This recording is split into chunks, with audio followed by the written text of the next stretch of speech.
comentei ontem de noite aqui com o pessoal que esteve junto conosco orando, intercedendo pelo tempo de evangelismo que a gente teria hoje, que tudo que a gente fez aqui em oração, em intercessão, não é nada.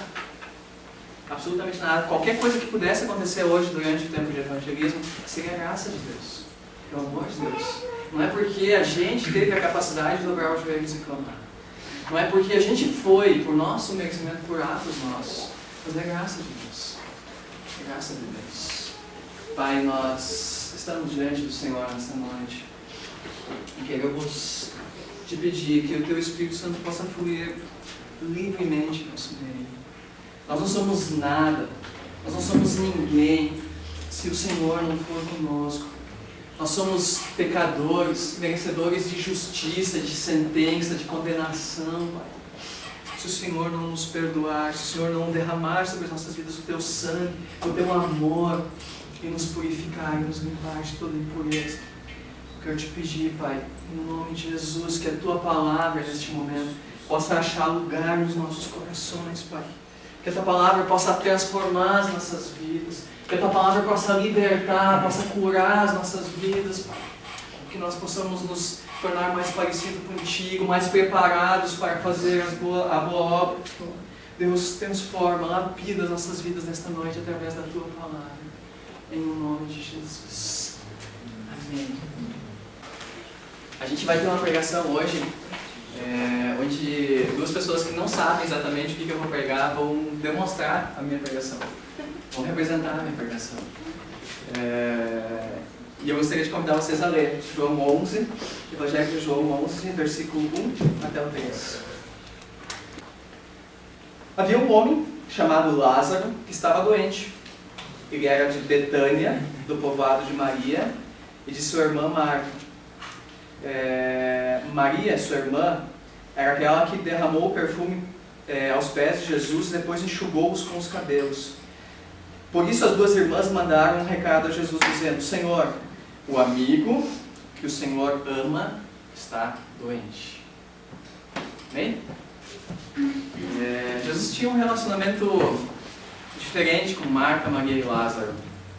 Eu até trago uma compreensão de que Jesus tinha um relacionamento com os discípulos e ele tinha um relacionamento com o povo, mas ele tinha um relacionamento especial com essas três pessoas.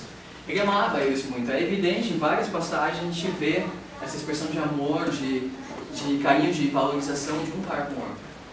E esse cidadão, Lázaro, adoeceu. Ele ficou doente. E ficando doente, as irmãs mandaram avisar Jesus. Por que elas mandaram avisar Jesus? Porque existia uma possibilidade dessa doença ser uma doença terminal. Elas estavam preocupadas que Lázaro pudesse não aguentar. Chegou ao extremo da situação, a enfermidade pegou forte, e aí Lázaro enfraqueceu, amoleceu, e imagino que ele estava nos últimos gemidos. Aí as irmãs mandaram avisar Jesus. Okay? Quando uma pessoa fica doente, o que pode acontecer com ela? Uma pessoa fica doente, uma pessoa doente, o que se passa com ela, no físico dela? Cansaço. Fraqueza. Dor. O que mais? Uma pessoa doente. Você já ficou doente? Nunca, né? O que acontece quando tu fica doente? Tu te sente fragilizado, tu fica com dor, tu te sente fraco, às vezes cansado, sem vontade de fazer muita coisa. Dependendo da doença, da enfermidade, tu talvez fique dependente de alguém. Coisa horrível, uma pessoa doente que precise de alguém outro para tomar banho. Mas ele não consegue tomar banho sozinho. Ele fica completamente dependente, dependendo da situação, claro. Dores, às vezes mais suaves, às vezes intensas. Quando eu tive o meu problema de refluxo, eu tomava remédio tarja preta para dor e mesmo assim não ajudava. Eu chegava em casa do trabalho e me jogava na cama, mordia o travesseiro e gritava. Dores muito intensas, uma pessoa doente. O que mais? Às vezes uma pessoa dessas, eu até penso em Lázaro, Imagina que Lázaro talvez estivesse precisando de uma cirurgia. A Bíblia não fala o que ele estava passando. Só que não tinha vaga no SUS. Não tinha como fazer a cirurgia. Ele estava sem uma alternativa. A saúde dele estava comprometida, a vida dele estava comprometida. Diante disso, imagino eu que ele pudesse até estar acamado, deitado numa cama, sem ter como se defender sozinho, impotente, incapaz, sem forças. Talvez até mesmo desenganado pelos médicos. Na época existiam médicos, não existiam os recursos que a gente tem hoje, mas talvez Lázaro estivesse desenganado. Talvez os médicos na época analisaram os olhos dele, a língua dele e disseram: não tem mais jeito, vai para casa e espera a morte. A Bíblia não dá detalhes, fala que ele estava doente. E ele depois veio a morrer. Poucas forças, muitas limitações, entretanto, ele ainda tinha capacidade de respirar. Ele estava vivo. Podia estar na pior dessas coisas, mas ele ainda estava vivo. Quando o recado chegou a Jesus, ele ainda estava vivo. Ok? O Pedro, nosso jovem, estava andando de bicicleta e ele teve a infelicidade de cair. Só que nesse tombo, ele fraturou a perna. E nós vamos ter que colocar uma tala na perna dele até que ele possa chegar no hospital. Então a Fernanda vai me ajudar. A gente vai colocar 2 madeiras ao redor da perna dele e vamos enfaixar a perna dele. Cara, está ficando bom esse negócio. Dá uma com a minha roupa.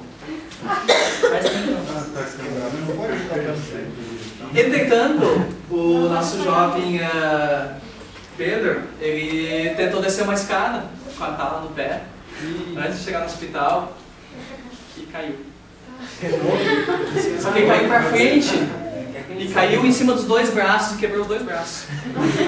Nós não tínhamos mais tala para usar. Nós tínhamos que prender os braços dele no corpo dele. Porque ele não tinha chance.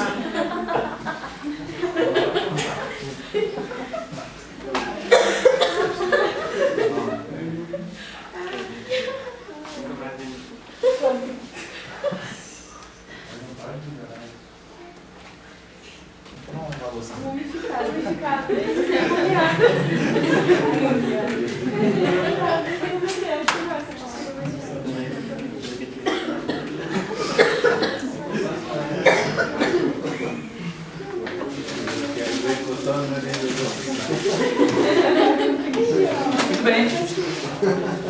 O Pedro está doente. Está fragilizado. Está enfraquecido. Não pode se defender sozinho. Tenta correr, Pedro, para fugir do bandido, ou tenta te defender do bandido.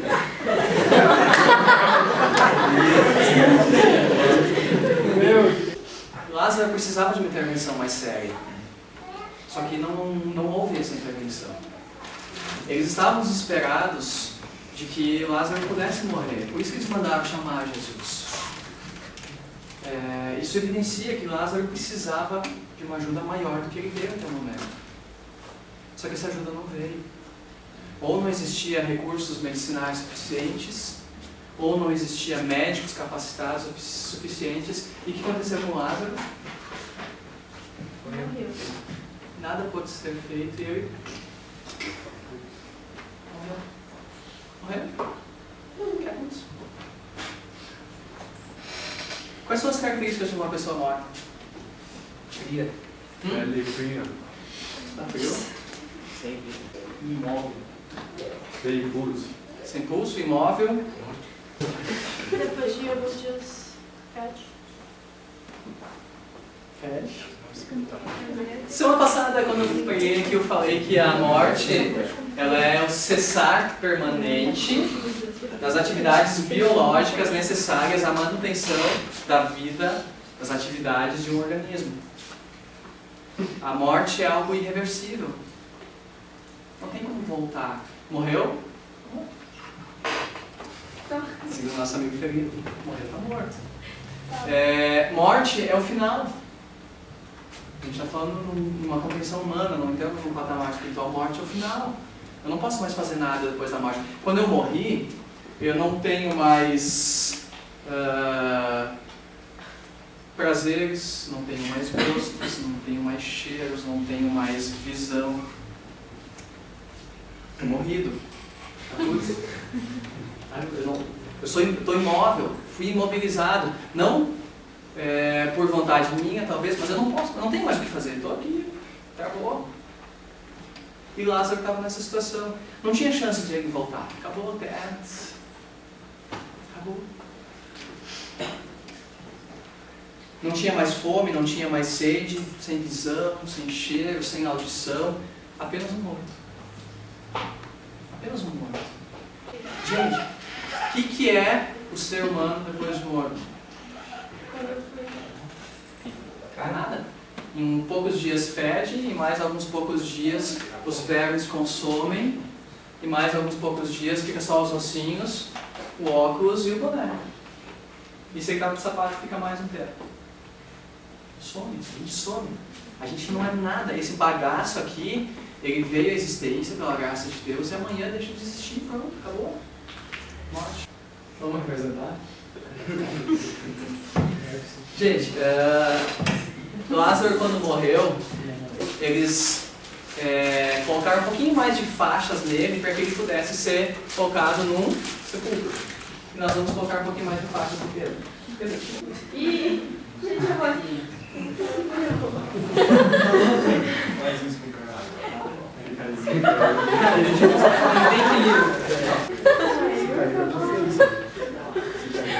Agora sim, ela Tô quase imune.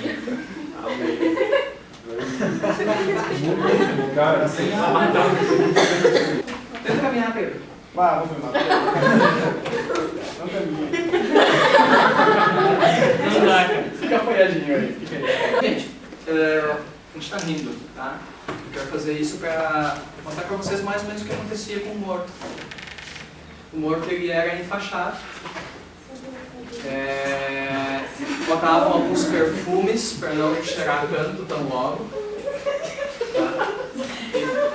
E depois desse momento, pegavam o sepulcro, jogavam o migrante lá dentro, ou entravam, botavam em cima, ou no chão, ou em cima de uma superfície, e fechavam o sepulcro com uma pedra e ele ficava lá até apodrecer e sumir. Tá? Isso é o que acontecia com um morto, que não é muito diferente de hoje. Hoje eles põem um terno. Os homens põem um terninho bonitinho, uma gravata. O cara nunca usa gravata no enterro, ele usa. Tá? Só que o bagaço, a carcaça, o corpo, vai sumir do mesmo jeito. O Pedro começou doente e terminou assim.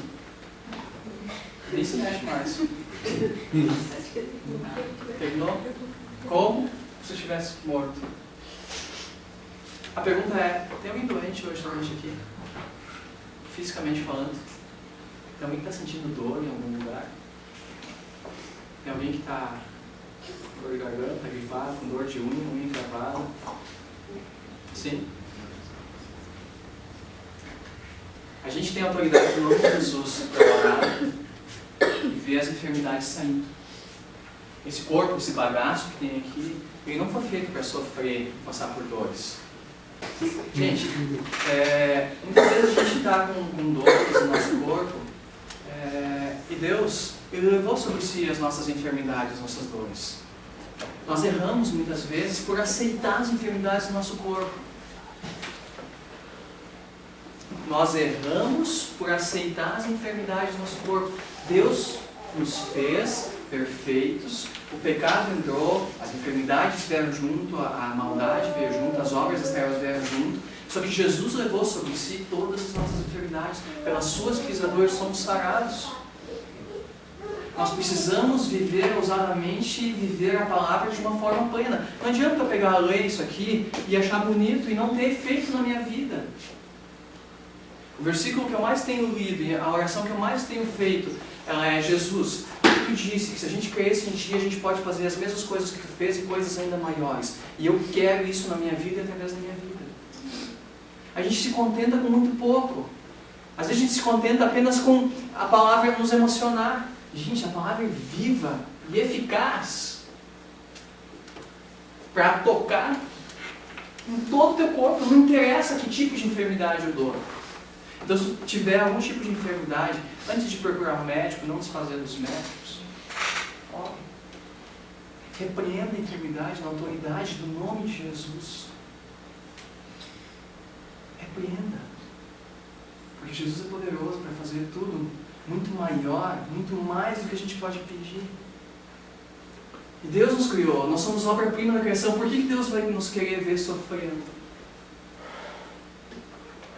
Primeira coisa. A segunda e a mais importante. Mas eu quero entrar num tópico que para mim é mais importante hoje e muito mais sutil. Doenças que não são visíveis e que geram ataduras e amarras no nosso corpo. Coisas que nós, desde pequenos, viemos carregando, que vão nos fazendo ficar como Pedro. Primeiro uma coisinha, uma enfermidade que a gente não percebeu, nos engessou uma perna. Daqui a pouco a gente desobedece, enfim, acontece alguma outra coisa, uma outra enfermidade nos ataca e engessa os nossos braços. Quando a gente menos se dá conta, a gente está morrendo espiritualmente e a gente não percebeu que a gente está morto. Que tipo de enfermidades e doenças eu estou falando que atacam a nossa alma, que muitas vezes não são visíveis aos olhos humanos? Enfermidades que não são visíveis, mas que atacam as nossas vidas e vão travando as nossas vidas de forma sutil, que a gente não percebe quando a gente se deu conta, mas a gente nem respira mais. Espiritualmente falando. Oi? Pecados? Pecados, sim. Pecado faz parte. Mas tem mais coisas. Coisas importantes. Coisas do nosso dia a dia. Que muitas vezes a gente não se dá conta. Coisas sutis. O pecado, muitas vezes a gente pecou e a gente... Pô, beleza, pequei. Vamos se arrepender. Se a gente está em certa comunhão com Deus, o Espírito Santo nos atina o nosso pecado. Mas existem coisas sutis, muito sutis, que sorrateiramente nos pegam e a gente muitas vezes não percebe. Sabe o que é o nada a ver? É a nossa incapacidade, a nossa falta de vontade de assumir responsabilidades. Alguém outro está nos carregando, alguém está nos carregando espiritualmente, alguém outro está nos carregando materialmente, nos sustentando. Nada a ver, vamos tocar do jeito que der. Deus quer que a gente tenha objetivos, Deus quer que a gente tenha sonhos e corra, tenha metas. Deus não nos colocou aqui para simplesmente viver e vamos ver o que dá. Se der alguma coisa, deu, se não deu, fazer o quê? Não presta mesmo? Isso é uma doença na nossa alma. É uma ferrugemzinha que começa a pegar, que começa a sufocar a nossa alma. As coisas, nada a ver. O que mais? Sonhos e as suas respectivas frustrações. Existem pessoas que têm grandes sonhos, que têm sonhos pequenos, sonhos médios, pessoas que sonham com algumas coisas e se empenham muito para conquistar, para alcançar esses sonhos.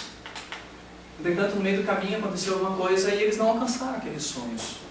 E o que acontece? Se frustram. A gente não está entrando no mérito daqueles sonhos serem ou não pertinentes a Deus, a sonhos de Deus para as nossas vidas. Sonhos meus. Sonhos nossos. Tá? Que muitas vezes a gente se esforça, corre atrás e não acontece. A gente se frustra e muitas vezes a gente carrega aquela frustração dentro de nós sem perceber. A gente vai carregando aquilo e vai acumulando um fardo sobre as nossas vidas, ataduras. E a gente vai perdendo a nossa mobilidade espiritual porque de alguma forma no nosso inconsciente a gente está transferindo a nossa frustração. Pô Deus, eu me esforcei. Eu dei o meu melhor e tu não fez acontecer. Qual é a tua? No nosso inconsciente. Muitas vezes a gente carrega isso. E é um pezinho nas nossas costas e uma atadura que a gente vai carregando.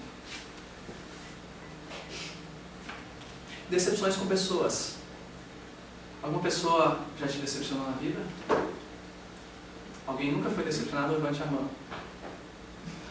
Gente, a gente é decepcionado pelos nossos próprios pais. Por mais que eles nos amam, a gente às vezes cria expectativas neles que eles não vão corresponder. Coisas nossas. A gente se decepciona com uma pessoa quando a gente põe expectativas demais nelas, expectativas erradas. A gente toma elas num patamar, a gente focaliza elas de uma forma como se fossem alguma coisa que elas não são, e a gente se frustra. Então a pessoa é perfeita, meu pai é perfeito, minha mãe E aí acontece alguma coisa que a gente se desentende, e aí a gente começa a se decepcionar. E sabe que a gente começa a carregar isso? Muitas vezes sem perceber, a gente está carregando isso junto conosco. Mais um matador. E a gente vai diminuindo a nossa mobilidade e a capacidade de a gente fluir naturalmente na ação do Espírito Santo de Deus. A gente mesmo vai se amarrando sem muitas vezes se dar conta. Palavras malditas que nos amaldiçoam. Seu moleque, seu filho do mar, tu nunca vai prestar na vida. Tu não nasceu para ser alguém decente. Tu vai ser igual ao teu pai, um bêbado, que vai pro bar, enche a cara depois do serviço, volta para casa, me espanca, me xinga, bate em ti, e nós temos que ficar acuados. Tu vai ser igual ao teu pai. Palavras malditas, palavras que amaldiçoam as nossas vidas. Seu moleque, você não consegue tirar uma nota decente, tu não vai prestar na vida. Coisas simples, coisas que podem ser do dia a dia, mas que muitas vezes a gente carrega. A gente carrega conosco sem perceber. É mais uma atadura.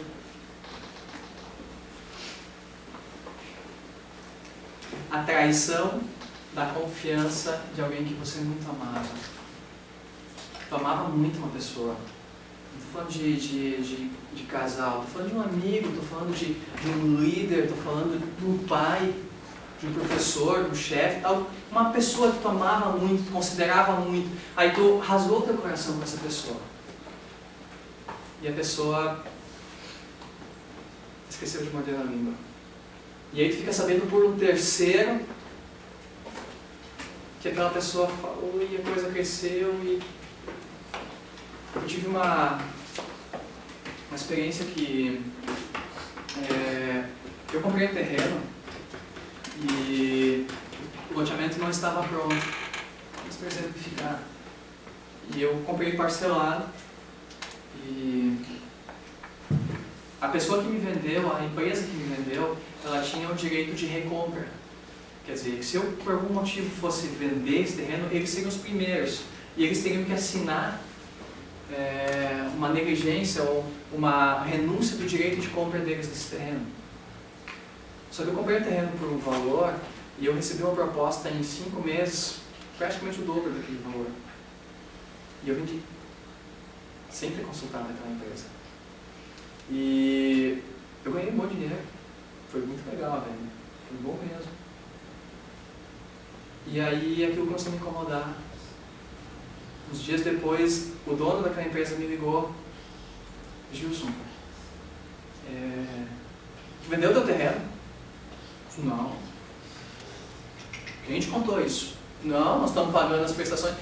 Não existia escritura do terreno.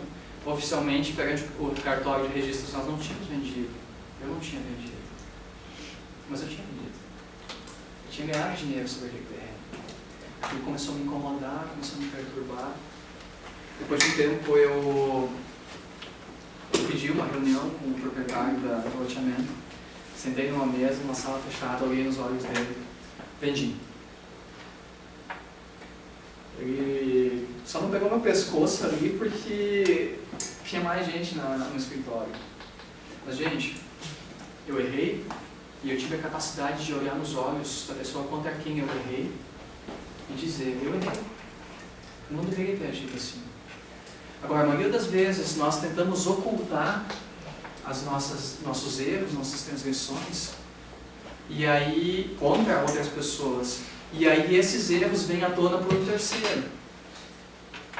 Aí começa o murmúrio, por que não olhar nos olhos e assumir? A gente se decepciona com pessoas, ele se decepcionou comigo. Em contrapartida, hoje a gente tem uma amizade e um vínculo de negócios muito sadio, porque eu tive a capacidade de reconhecer o meu erro e dizer, cara, desculpa, quem aí no mundo faz isso? Se decepcionar é uma coisa, mas ter o peito de dizer eu errei e assumir, pessoas nos decepcionam. Se não te decepcionar até hoje, amanhã talvez te decepcione. Tu tem que saber carregar essas decepções até o pôr do sol. E colocar a gente em Jesus e não carregar elas no dia seguinte. Porque senão, faz uma dor. E tu vai ficando que nem o Pedro.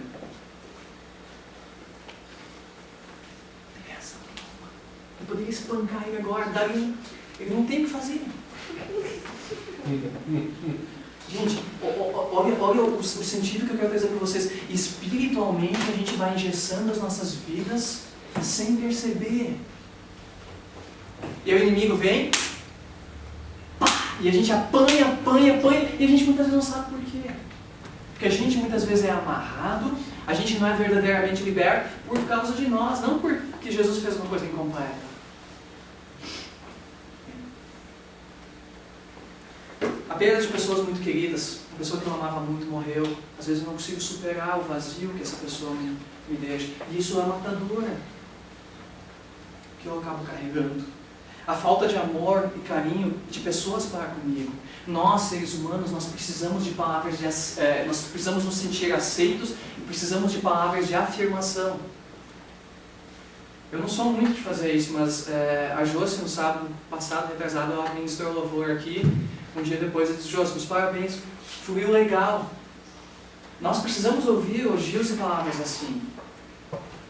Nós precisamos, faz parte, não é encher o meu ego e... Não, o cara se esforçou, conseguiu se desempenhar bem, elogia. Foi que elogiou a Bárbara. É isso aí, a gente precisa receber palavras de afirmação. A gente precisa que pessoas nos elogiem de forma sadia, sem querer encher o ego, sem querer... eu vou elogiar a Cristiane para conseguir amanhã alguma coisa. Sabe como é que funciona? A sinceridade, nós precisamos ter isso entre nós. E quando a gente não tem isso, a gente começa a criar dentro de nós uma pequena amargura. E é o quê? Mais uma atadura. Abandono de um pai, de uma mãe, rejeição. Desestímulo, em vez de incentivar aquelas benditas palavras de... tu podia ter se esforçado um pouquinho mais aí, Josi. Não sei, cara, tua voz tremeu, não conseguiu afinar. Por quê, cara? Mas muitas vezes a gente recebe alguma palavra assim de pessoas que a gente considera muito e a gente vai carregando isso. Uma atadura.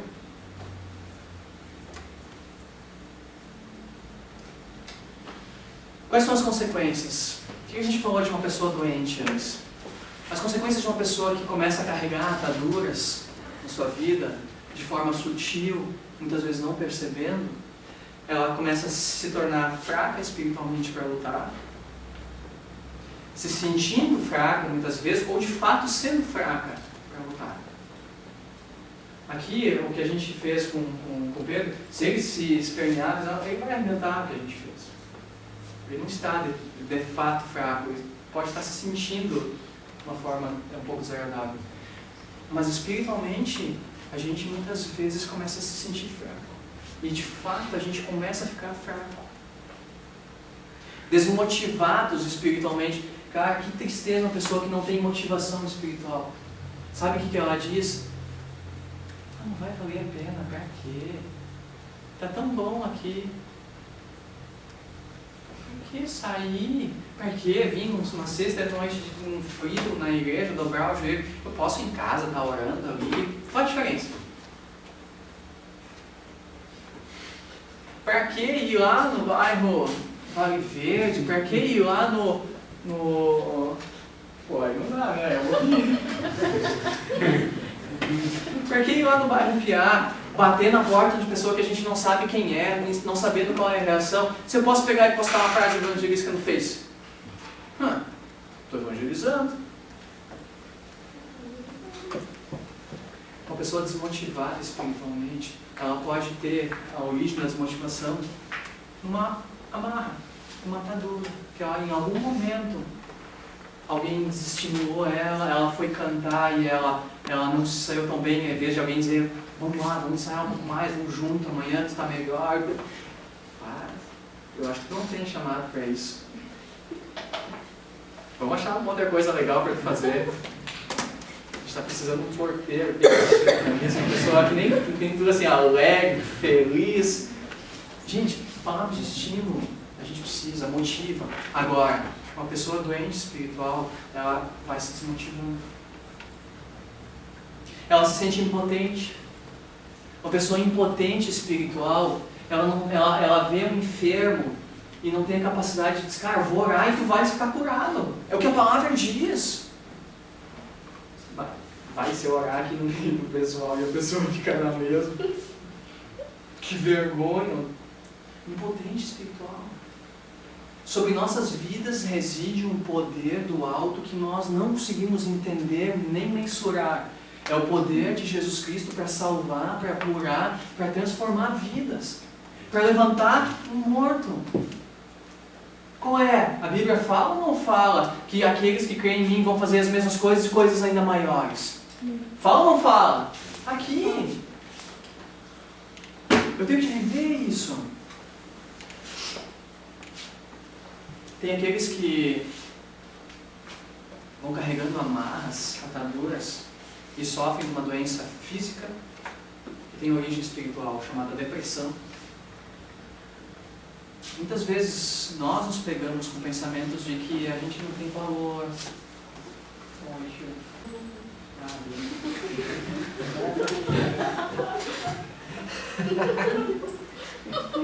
Gente, muitas vezes a gente se pega com pensamentos de que a gente não tem valor. Ninguém está me elogiando, ninguém está reconhecendo, ninguém está me vendo, nem os meus pais. O que eu estou fazendo aqui? Será que não é melhor? Todos nós temos pensamentos depressivos por vezes. Faz parte do ser humano. É uma investida de Satanás. Por que eu existo? Por que eu estou aqui? A depressão acontece quando tu alimenta esses pensamentos. Uma pequena atadura que começa a chegar, se a gente não tem a capacidade, se a gente não está forte espiritualmente, se a gente não está saudável espiritualmente, muitas vezes a gente aceita esse tipo de pensamento. E aquele tipo de pensamento vai nos oprimindo, a depressão bate, e muitas vezes, na Petrópolis, a gurizada pega uma cordinha e se pendura. Fruto da depressão, que é uma doença espiritual, que é investida de Satanás. Aí tem aquele cidadão que espiritualmente tentou fazer de tudo. Ele tentou cantar, já tentou pregar, já tentou atender as pessoas na porta e não deu certo em lugar nenhum. Esse é o desenganado. Ninguém tem mais esperança nele. Eu já olhei para pessoas e disse, cara, não tem mais jeito, cara. Dentro dos meus conhecimentos, das minhas experiências, o teu negócio é senta aí e espera.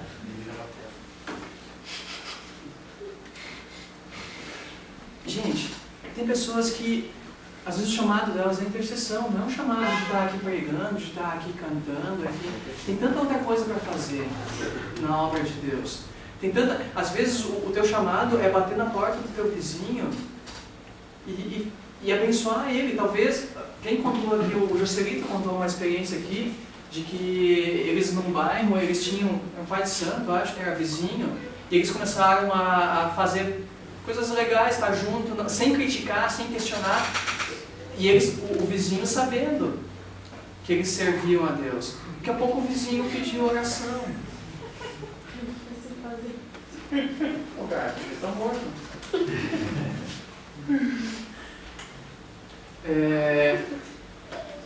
Quando a gente está doente espiritualmente, a nossa vida deixa de ser plena.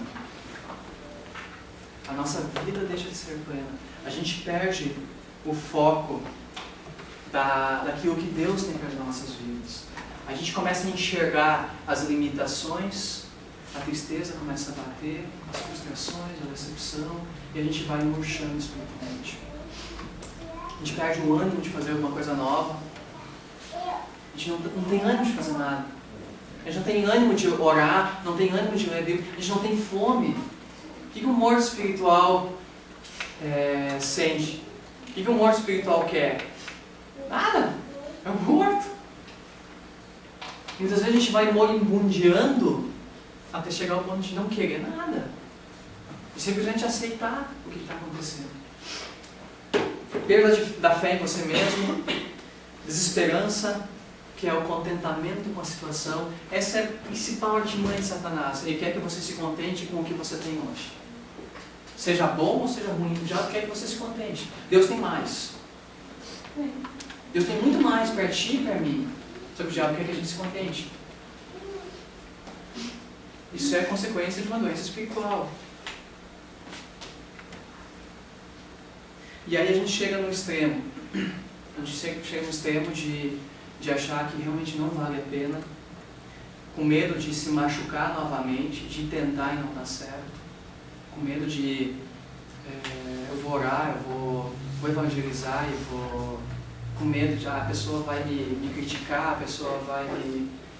Eu tenho um certo receio com o evangelismo.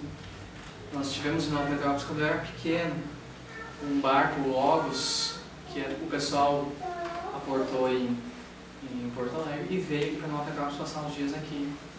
E no final de semana, os jovens da igreja eram um Hildo, e estava o Gilson lá, né? E por força maior, assim, do nosso querido pastor, 10, 12 talvez, eu tive que tocar trompete. E o Logos com os teatros, fantomima, se apresentou na praça, e nós tivemos que tocar algumas músicas. E tocamos algumas coisas muito bonitas.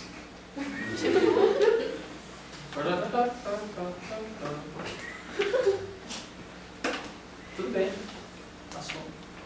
Segunda-feira eu cheguei no colégio, o colégio inteiro comentando, uns loucos estavam na praça. Gilson, tu não estava tocando lá? Eles me pagaram, me pediram para estar lá. Travei.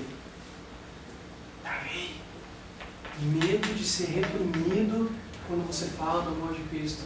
Cara, eu estava lá expressando a minha fé, beleza, hoje a gente foi, hoje eu estou um pouco menos tímido. Eu digo, cara, Jesus te ama, e aí, meu? É isso aí.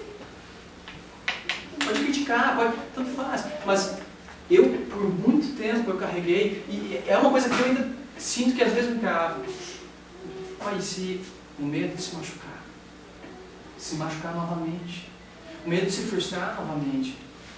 Isso é uma doença que pode ser de origem espiritual, que pode ser resultado de uma atadura, que a gente no momento certo não deixou Deus tirar das nossas vidas. E aí lentamente a gente deixa os nossos sonhos em banho-maria e eles vão morrer. E a gente não tem mais sonho, não tem mais expectativa. Aconteça o que acontecer, vou continuar na mesma. Não. Se me esforçar pode não dar certo, porque tá bom assim. Os nossos sonhos começam a morrer. Sabe o que é um sonho? Um sonho é uma coisa que tu não conquistou ainda. Sonho é uma coisa maior do que todas que tu já conquistou. Sonho é uma coisa para amanhã, mas uma coisa que tu tem que correr atrás hoje. E pior ainda, a gente deixa os nossos sonhos morrer e a gente faz o seguinte espiritualmente. Lentamente, vai fechando os nossos olhos e sucumbe. Eu conheço muitas pessoas que, infelizmente, são cristãos de nome. Dentro de nós existe. Nós, muitas vezes, nós temos que lutar muito contra isso. Para não ser um cristão de palavra, muitas vezes um cristão de aparência, mas na essência, dentro de nós, não existe cristão nenhum. Não existe cristão nenhum. Eu não tenho nem a capacidade de ver um enfermo e Deus está escrito aqui, ó, diabo, cai fora. Liberdade, saúde. Eu não tenho capacidade de fazer isso. Sou cristão ou não sou cristão? A palavra é para ser vivida plenamente, inteiramente. Não é para pegar uma palavra pequena, uma parte da palavra e viver só aquela parte. Beleza? Viva! Nós precisamos viver a palavra como um todo. Ficamos como que mortos, indiferentes, sem gosto, sem prazeres, sem esperanças, morto. A vida que os nossos sonhos morreu, não vivo mais para um sonho. Tanto faz. Sem fé, Afinal, a gente está morto. Sabe o que o diabo sutilmente quer de nós? O diabo sutilmente quer de nós, através dessas coisas, roubar a nossa saúde, os nossos sonhos, os dons e os talentos que Deus nos deu.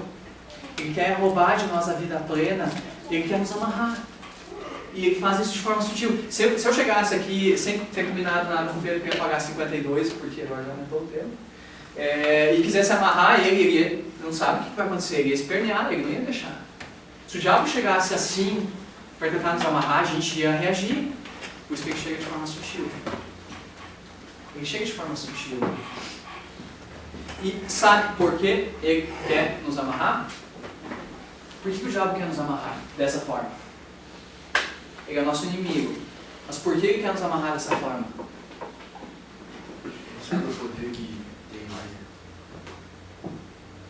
O diabo sabe o potencial que você tem nas mãos de Deus.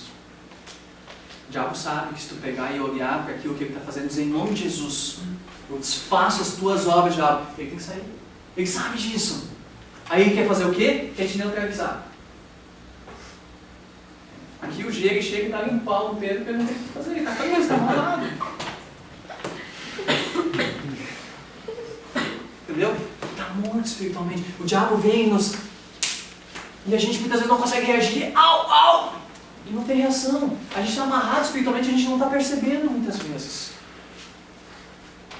Acaba até muito forte, gente. Olha que todo xoxinho, cara. Tô ficando soltado. Agora, gente, eu tenho falado, eu estou chegando no final. Eu tenho falado bastante sobre intimidade com Deus. Bastante sobre relacionamento com Deus.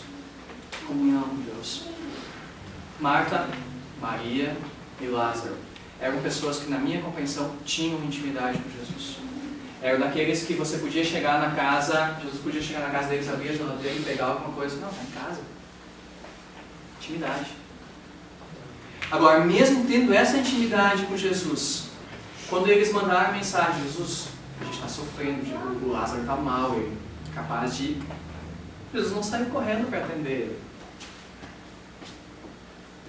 Às vezes a gente tem intimidade com Deus e a gente ora e Deus não traz a resposta de imediato.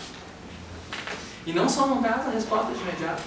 Às vezes aquilo que a gente está pedindo parece que morre. Mas agora não tem mais esperança. Acabou? Sucumbiu. Jesus chegou quando Lázaro já estava morto há 4 dias. O Jesus atrasado aí. Jesus se atrasou, certo? Se atrasou? Não se atrasou. Quando chegou o recado para Jesus, ele disse, essa situação vai ser para a minha glória. A glória de Deus. Ele não chegou atrasado. Ele chegou no tempo certo. Ele chegou atrasado segundo a nossa compreensão humana. Só que para quem tem poder sobre a vida, sobre a morte, sobre a enfermidade, ele não chegou atrasado. Ele chegou no tempo certo. Muitas vezes a gente é impaciente. Quando Jesus começou a chegar perto de Marta e Maria, a resposta das duas foi, Jesus, se tu tivesses estado aqui, Lázaro não teria morrido. Portanto, Jesus não chegou atrasado. Ele chegou na hora certa. Aí eu quero perguntar para vocês algumas coisas. E gostaria que vocês refletissem. Talvez fechassem os olhos antes de eu encerrar. Gente, fecha os olhos por um momento e tenta responder para ti mesmo algumas perguntas que eu quero te fazer agora. Fecha os olhos.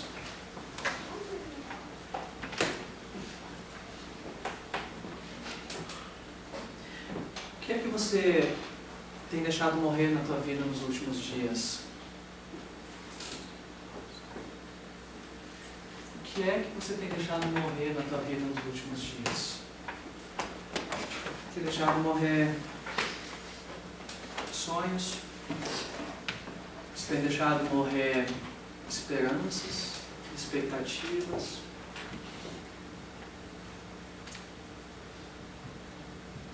O que tem morrido na tua vida nos últimos dias? Responda para ti mesmo.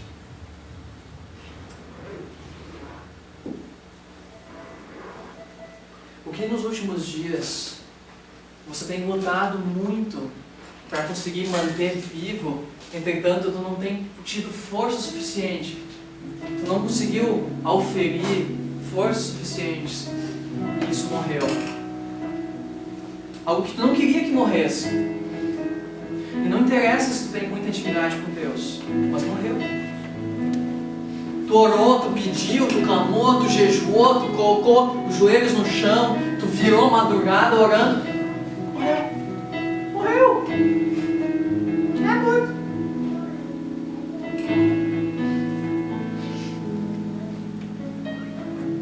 O que é que você está pedindo em oração e parece que Jesus está atrasado? Essa oração, essa resposta todos nós temos. Eu tenho certeza que tu está pedindo alguma coisa para Deus e parece que Deus não está querendo responder.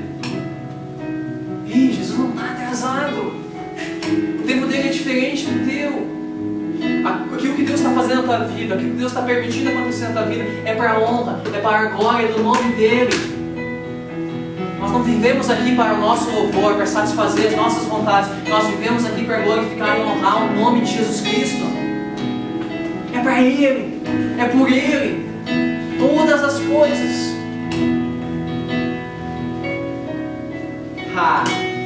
O que parece estar tão doente na tua vida que tu diz, isso aqui não vai sobreviver? Tu tentou sarar, tu tentou curar, tu levou nos melhores médicos, tu pediu os melhores conselhos, tu jejuou, só que está doente, está enfraquecendo, está moribundiando e não vai aguentar. Isso aqui vai morrer.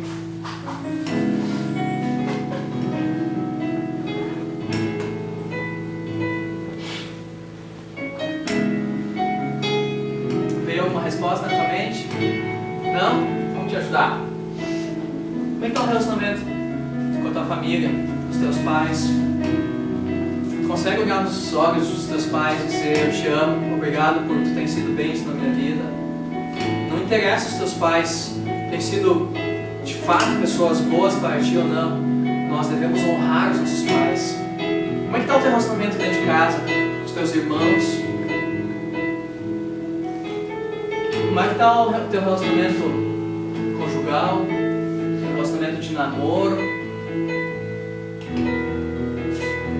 Tudo fluindo mil maravilhas, nada à beira da morte.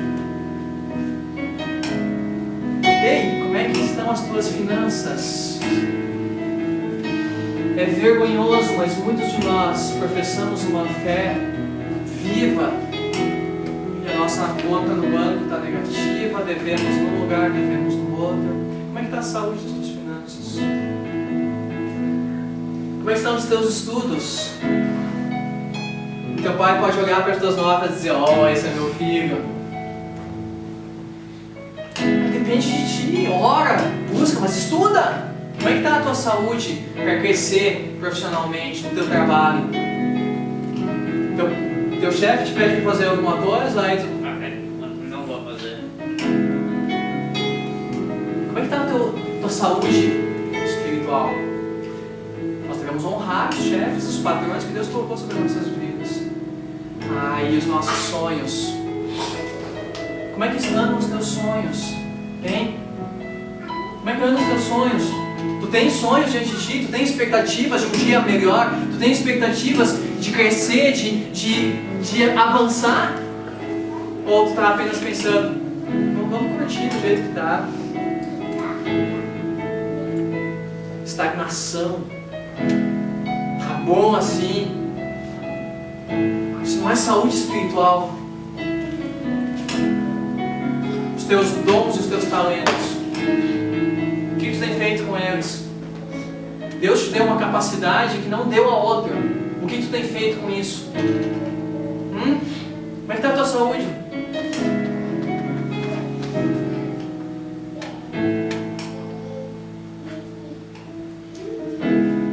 Como é que está o teu chamado espiritual e teu ministério?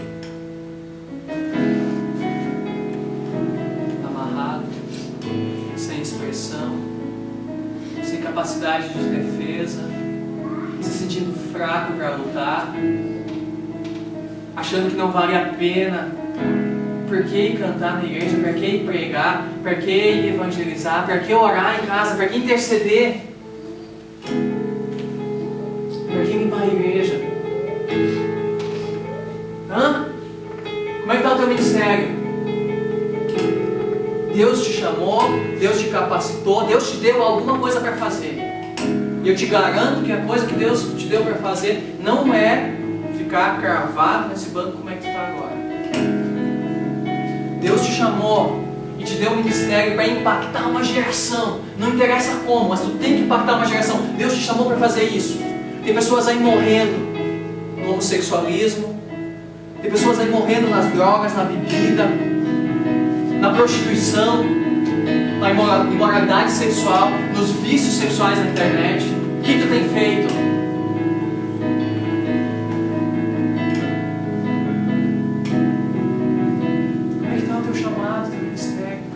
Não adianta tu correr atrás de trabalho, de estudos, de qualquer coisa aqui, se tu não tiver em comunhão, intimidade com Deus, não estiver interferindo no mundo espiritual. Ei, Deus nos chamou para interferir no mundo espiritual, para impactar vidas, para orar por enfermos. Eu reitero, eu bato nisso. Deus nos chamou para orar por enfermo e ver ele levantando a enfermidade, deixando ele. Tu pode ler na Bíblia todos os enfermos que chegavam até Jesus. A doença saía imediatamente. Aquele que crê em mim fará as mesmas coisas e outras coisas maiores.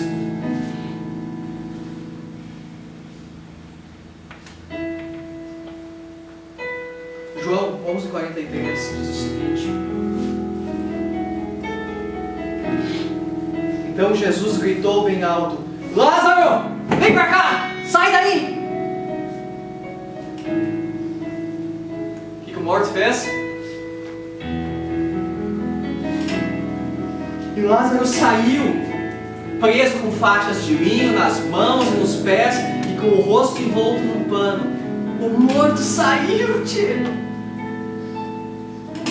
Você já viu um moribundo frio, sem reação, um caixão aberto? Quando é pequenininho, tu vai lá e dá uma encostadinha pra ver se não vai dar uma mexida. Morreu, cara! Aí o morto sai e caminha! Gente, isso é Jesus! Isso é o Evangelho, o poder de Deus!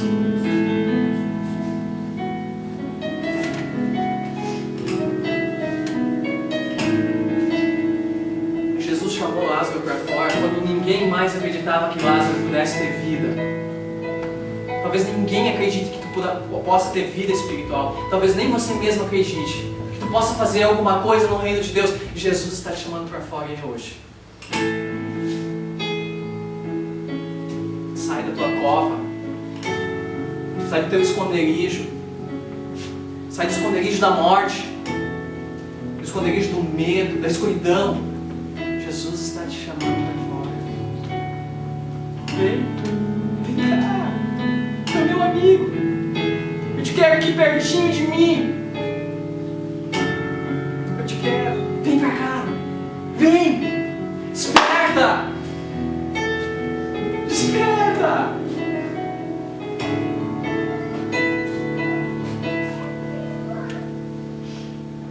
Pessoas te abandonaram. Pessoas fizeram tudo de mal contra ti. Tu não tem mais motivos para esperar, para acreditar. Tu te esforçou, tu te empenhou em nada. Novidade de vida. Novidade de vida. Vida nova, vida abundante, vida plena, cheia do Espírito, cheia do poder, da autoridade do Senhor.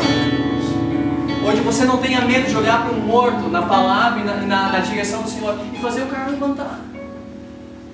Ei, Jesus fez isso e nós podemos fazer coisas ainda maiores. Quantos mortos espirituais tu conhece? Determine sobre a vida deles vida. Chama eles para fora. Deus te chamou para fazer diferenças na geração.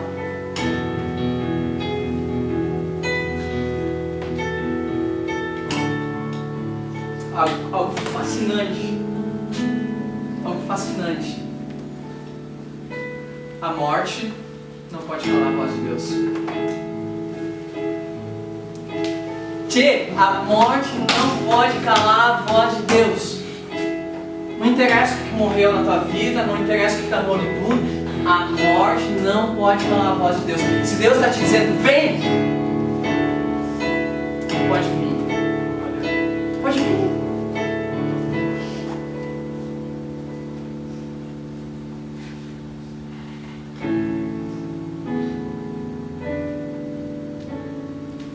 Jesus disse: desamarrem as faixas e deixem-no ir.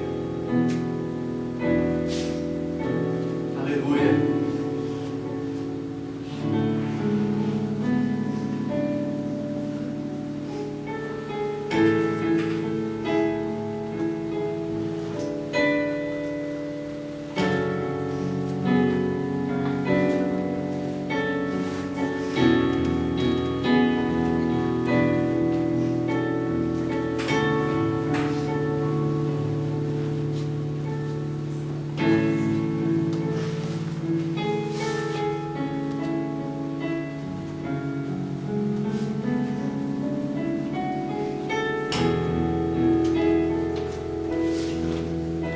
Olha isso aqui.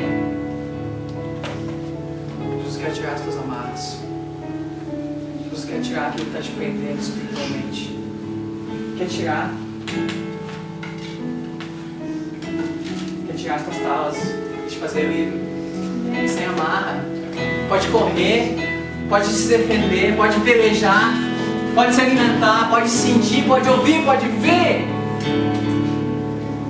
Acorda! Deus está chamando para fora. O Pedro está feliz, cara. Finalmente me soltaram. A vida plena do Senhor traz alegria. E é isso que Deus quer fazer contigo. Ei, tio, cara, é Deus falando contigo.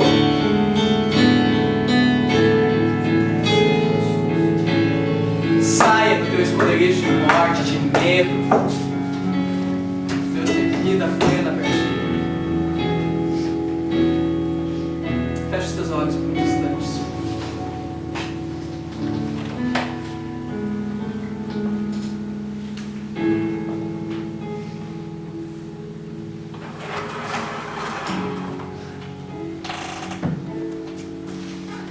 Senhor Jesus, Davi certa vez orou, pedindo que o Senhor sondasse o mais profundo do coração dele. E se existisse algum caminho mau, o Senhor pudesse revelar isso a ele, porque ele pudesse se consertar diante do Senhor. Essa palavra, ela penetra no mais profundo do nosso ser. Uma espada cortante, ela é capaz de fazer separação entre a alma e o espírito, entre as juntas e as medulas. E a minha petição nesta noite é, Pai, que Tu possas penetrar no mais profundo da mente, do coração de cada jovem que está aqui. E Deus, a Tua palavra é uma espada afiada, que Tu possas cortar nesta noite com o fio da espada, o fio da Tua palavra, todas as amarras que têm limitado e têm impedido a vida plena de cada um destes jovens que está aqui. Oh Deus, em nome de Jesus, eu quero ministrar a Tua palavra, eu quero ministrar o Teu poder sobre estes jovens. Diabo, Tu não tens mais poder de amarrar, de prender, de limitar nenhum destes. Tu foste derrotado na cruz do Calvário, Tu és o derrotado. Eu ministro agora a vitória e a plenitude da vida de Deus sobre a vida de cada um que está aqui. Oh Deus, em nome de Jesus, em nome de Jesus, Pai.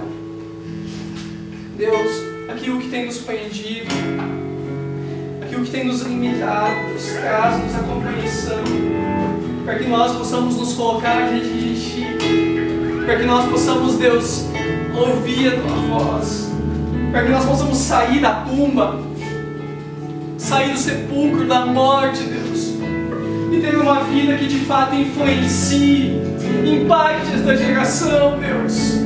O que nós fizemos ontem de noite, o que nós fizemos hoje é muito pouco, Deus, é muito pouco. Este mundo carece do Teu amor, carece da Tua palavra, da Tua graça, do Teu poder. E o Senhor colocou isso nas nossas mãos, Deus. Nós queremos ser ministros do Senhor sobre sobre esta geração. Queremos ser ministros, Deus, que levem na plenitude da vida do Senhor a salvação, a graça, o amor, o poder, a cura, a libertação, Deus. Oh Deus, eu te peço em nome de Jesus, toca no mais profundo de cada um desses jovens, sonda os seus corações, Pai, e rompe, Deus, rompe agora com as barreiras, com as ataduras, com as amarras de Satanás, em nome de Jesus, Pai. Eu ministro a vida do Senhor, ministro a vida do Senhor. Deus, que esses jovens possam ser soldados, que saibam embanhar a espada do Senhor, a Tua palavra, que sejam ousados no Espírito, que sejam corajosos para ir ao encontro, Deus, das almas perdidas, para ministrar, Senhor, o Teu reino sobre esta geração, Deus. Levanta soldados valentes, corajosos, que não tenham medo, que não tenham nada que os prenda, que os amarre, Pai. Mas que possamos viver uma liberdade plena, abundante, uma liberdade total no Teu Espírito, no Teu reino, no Teu amor, na Tua graça, no Teu poder, Deus. Inquieta os nossos corações para que a gente não aceite, para que a gente não se conforme com a vida mesquinha que o diabo quer que a gente tenha. Ele sabe o nosso potencial no Senhor. Em nome de Jesus, Pai. Em nome de Jesus, Pai. Eu clamo por cada um que está aqui. Vem, precioso Espírito Santo de Deus. Apenas flua, Espírito Santo de Deus. A Tua presença é bálsamo. A Tua presença é bálsamo. A Tua presença traz cura. A Tua presença liberta. Oh Jesus, a Tua presença faz com que as obras das trevas sejam dissipadas. Vem, Jesus, vem sobre nós. Vem, Jesus. Nada que a gente tenha feito, nada que a gente tenha feito de errado pode impedir o Teu amor de nos alcançar. A Tua voz chega até os nossos ouvidos, Pai, e nós temos que sair da tumba, Pai, porque a Tua palavra é vida. A Tua palavra é vida, Deus. Eu te peço em nome de Jesus, ressuscita sonhos nesta noite, Pai. Ressuscita sonhos, Pai. Ressuscita ministérios, ressuscita chamados, Deus. Traz a existência, talentos, dons, Pai, em nome de Jesus.